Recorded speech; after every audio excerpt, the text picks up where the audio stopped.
Have you always wanted to live the digital nomad lifestyle and work while you travel? Well, then you've come to the right place. Here are 11 things you must know in order to be able to work and travel successfully. Number 11, you need to define what you want. Determine what you hope to gain from both your job and your travels. Ask yourself this question: what do I want my life to be like right now? Working remotely gives you the freedom to choose your own path and create the kinds of working habits, and work-life balance that work best for you. Consider these questions as you consider what your remote lifestyle should look like. What would be my ideal day-to-day work life? During the workday, how often do I want to sit, stand, or walk around? Are there any physical activities I want to incorporate? Do I function better in a distraction-free environment, or do I need to be where the good vibes are? Do I perform better on my own or collaborating in a group? Which settings encourage multitasking? When might I benefit surroundings that are more zen and focused? What's the right ratio of phone calls, Zoom calls, and Slack for me? After answering these questions, you'll be able to tell if working on the go is actually a good fit for you. Next, you need to create a structure that supports the lifestyle you want. If you work in an office, your company manages all the structural details. You show up there at the appointed time, take a seat in the designated location, participate in meetings, make phone calls, and leave at the appointed hour. But it is different as a telecommuter. All that responsibility and your schedule is now entirely your job. So it's important to consider all of this before you purchase some plane tickets. Making a clear strategy is the simplest approach to prevent burdening yourself or your colleagues. Know where you'll be and what you'll be doing the whole time you're traveling. One of the most common blunders new telecommuters make is not having a plan. This will result in so many disasters, like you having to scramble to get an internet connection because you didn't thoroughly check the hotel's Wi-Fi, or in projects taking longer to complete due to response time delays. Take some time to review your daily schedule and visualize where you need to be and when as you make your own itinerary. How long should you wait before changing workspaces? How far are these places from one another? Is there somewhere you can plug in your laptop and headphones? Given your schedule for the day, how much sleep, how many calories, and how will you stay hydrated? Number 9, communicate with your clients and colleagues. Well, you shouldn't brag about going to work on a trip to paradise, but you should let everyone know how your remote working arrangement will go. Be sincere and respectful. Make sure to let people know well in advance and through several media channels about your availability and average response times. Also, make sure to indicate when you're hyper available and when you'll be able to respond immediately. This will keep your coworkers from getting freaked out or worrying about when you'll answer their pings. Of course, you should keep in mind that you must be available at the time when you've told your clients and colleagues that you'll be available. People must be able to connect with you when you say they can. It is your responsibility to get over your jet lag or find a more stable connection than the one you're at your resort. Next, you must learn to hold yourself accountable for meeting expectations. Working away from the office, whether at home or on the beach, can be distracting, but that doesn't give you license to laze around. It is your responsibility to continue producing for the benefit of your employer. Keep in mind that it is important to respect your company's relationship with you, despite the fact you'll be alone. Act as though someone is watching. Traveling with all of your necessary accountability tools is another strategy to stay focused. Along with dependable tools, these can also comprise project management programs and tools for corporate operating systems. Make sure you can track your progress and update anything frequently. Your coworkers and employer will be able to quickly determine if you're gaining momentum or losing it. And be honest and straightforward about what does and does not work for you. There may be times when it's best to work from a stationary place or even the office, but that doesn't mean travel is always impossible. Number 7, travel with people who understand remote working. Now, this tip is a very important one because if you choose to travel with people who are going on holiday to chill, it's very easy to get carried away and join them in their enjoyment, neglecting all your work. The human element that makes work fun can also be very easily lost when working remotely. You miss out on the water cooler talk. Being that isolated might result in burnout and a sense of exhaustion. But by setting up a collaborative workspace with pals, remote workers can find a new source of energy. If you want a successful outcome, make sure your traveling companions are aware of your commitments. You may decide to specify specific hours of the day when you must answer Zoom calls or be accessible for business, for instance. Setting boundaries before getting in a car or on a plane is perfectly acceptable. Number 6,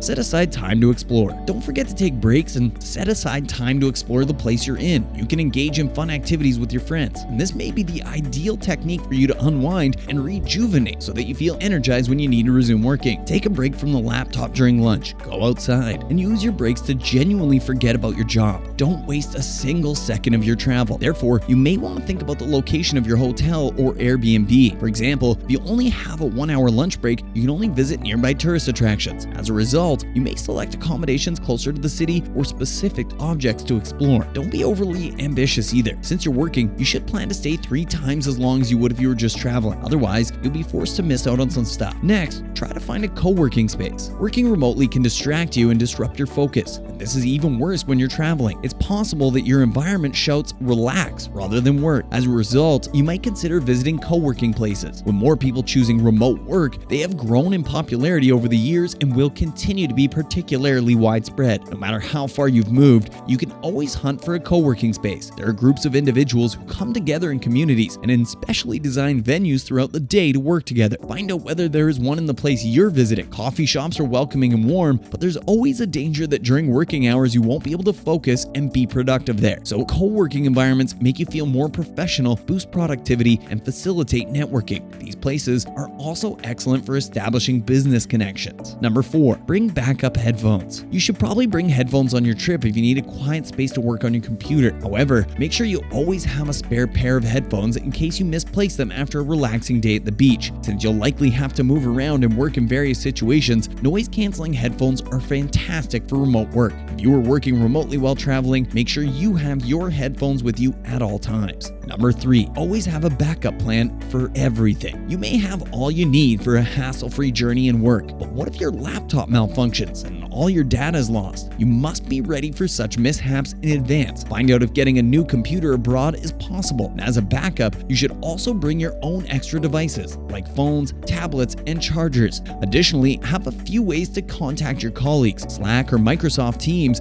should not be the only channels through which you communicate on. Get your manager's phone number and notify them of any incidents. For example, you could be without a Wi-Fi connection for several hours. Such inconveniences should be communicated to your manager. Number 2, get travel insurance. It's very easy to be swept up in the excitement when planning a remote work trip to various cities or a foreign country. It is easy to overlook your safety, well-being, or any other factors that can jeopardize your plans to live as a digital nomad when you're in that euphoric mood. Travel is a wonderful experience. It is, however, rife with potential problems. Travel insurance can save you from a lot of headache, from missed flights and lost luggage to paying for unforeseen medical expenses. It's an upfront cost, but it could help save you money in the long run. And lastly, you need to get your finances in order. It costs money to work remotely while traveling to a new city or another country. Make sure you have a solid financial backup plan in place in case something goes wrong or if you decide to extend your trip. Well, there you have it. What do you think about these tips? Let us know down in the comments below if we missed anything. Thanks for watching, and I'll see you in the next one.